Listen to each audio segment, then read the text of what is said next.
Well, it's been a year since Bloodline of the Holy Grail was published. Those of you who did hear my earlier talks will know that the book is essentially, as Greg said, about the Messianic bloodline.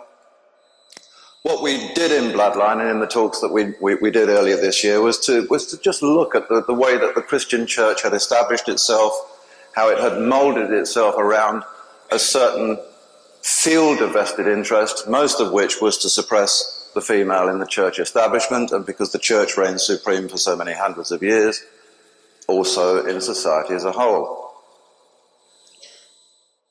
What did these people call the same gods? Can we find replications of the stories so that we know we're actually talking about the same gods? And we can find the stories turning up in exactly the same way with the same gods. They tell us that the God we know and got to know as Jehovah was called Ilu-Kurgal. Ilu-Kurgal. It means ruler of the mountain. He was also called, as a sort of abbreviated form of that, Enlil. He had a brother.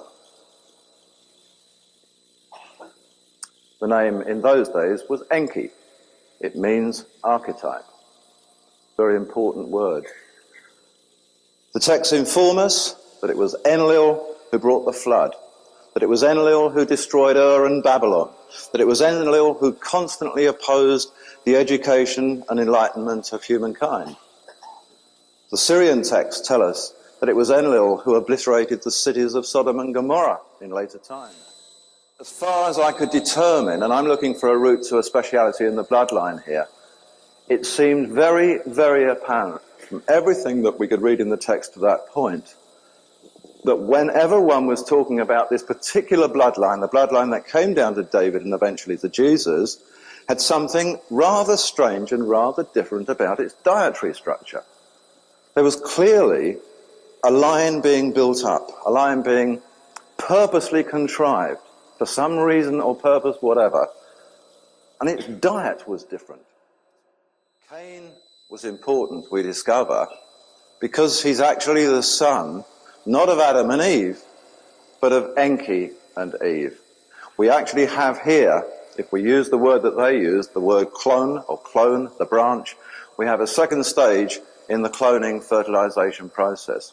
We have now not only a partly contrived Eve, who is 50% Anunnaki, we now have Eve and Enki, who is wholly Anunnaki, and a son that turns out, according to the records, to be at least 3/4 Anunnaki. We have a man who's very much approaching a god figure himself.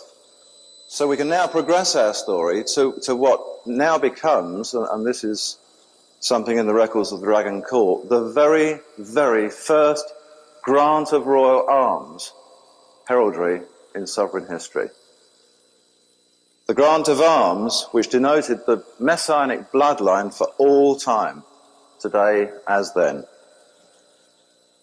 The Sumerians refer to this insignia as the Graal. Graal. Familiar, isn't it? Grail, when you put it together. The Holy Grail. The Bible calls it the mark of Cain.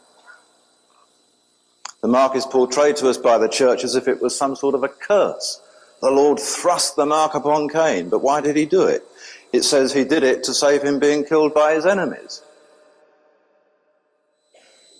It then tells us that the Lord placed a mark upon Cain to save him from his enemies.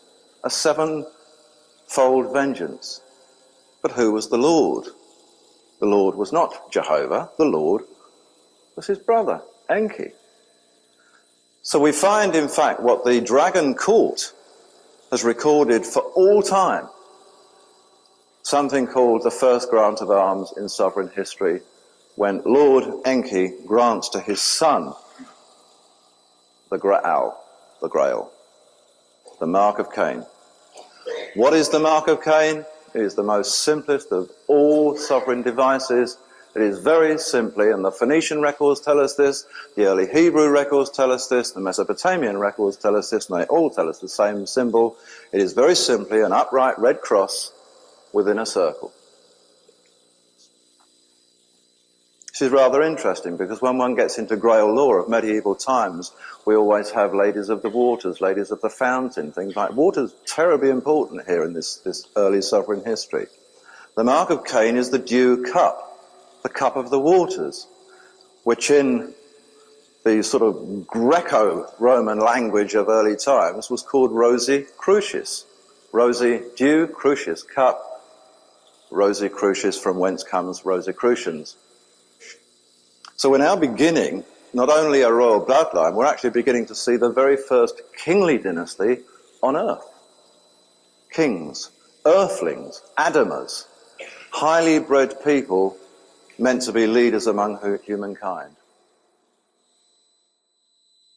It was recognized at the time, however, that there was more to it than just producing a line and dealing with its diet and its general health. What they do seem to know about, and they make a very big thing of it, they don't call it the same thing, but it would be what we call today DNA.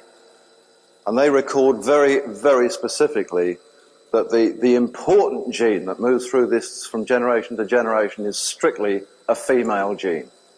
The DNA structure that gives the ability for true kingship comes through the mother, always. One can go back to 3,500, 4,000 BC and find the female symbol is a cup or a chalice. In its simplest form, it is simply this circle with the red cross in it.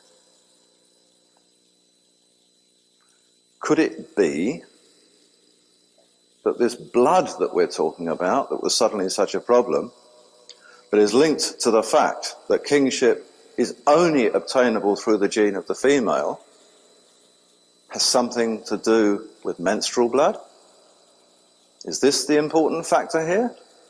Well, that's a bit hard to take when you think about it first off, but the more you look, the more you find, and you only have to look at the Dragon Court records from 2200 BC and you find, yes, this is exactly what we're looking at. We're looking at early stages of bodily supplements. We're looking at stages before the drug companies came in.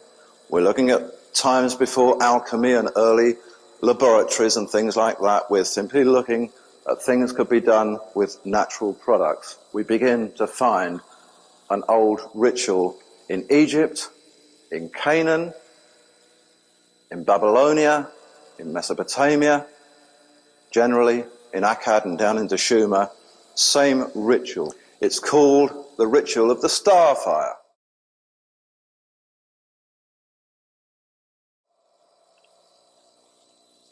Why isn't the symbol a dragon? Why is the symbol this red cross? Well, in actual fact, one discovers that the symbol is a dragon. The red cross, the dew cup, is a dragon. The circle, it transpires, is a serpent, clutching its own tail, creating everlasting, the unity. So suddenly the dragon is linked with the dew cup, is linked with the Holy Grail, and it's why the Grail kings were still called in the Middle Ages Pendragons. It had nothing whatever to do with snakes. The dragon was always he who held the knowledge, he who from one found out, he whom could divine, and that is the root of why we call gods and deities divine, because they held the roots of the serpent or the Nahash to the divining. They had the knowledge, they had the knowing, they were the kings, and the serpent of the garden, we are told, was Enki.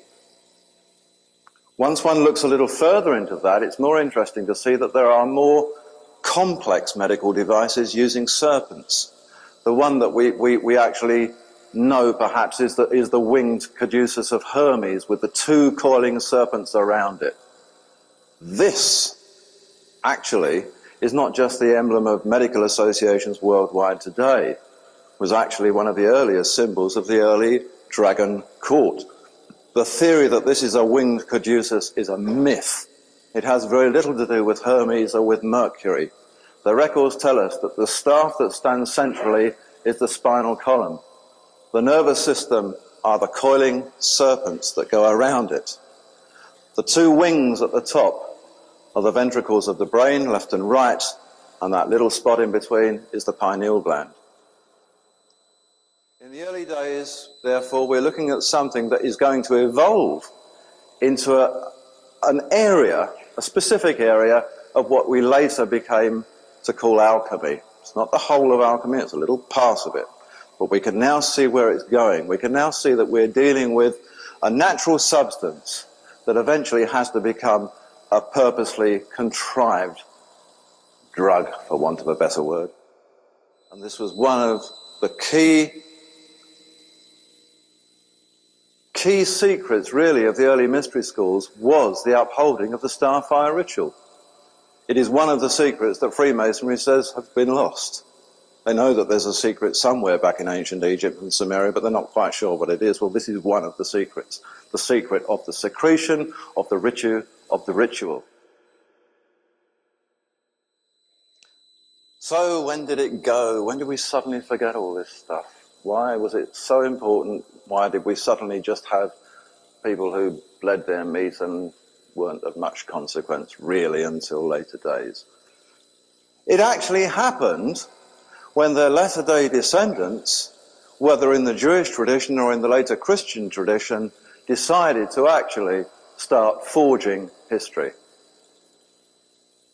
Not just translating it, but interpreting it to suit a vested interest of the moment. The one thing in the Jewish faith, as in the Christian faith, that was absolutely predominant was that any importance played by the female had to go. Not on. This is male stuff now. Priests, that's what we are.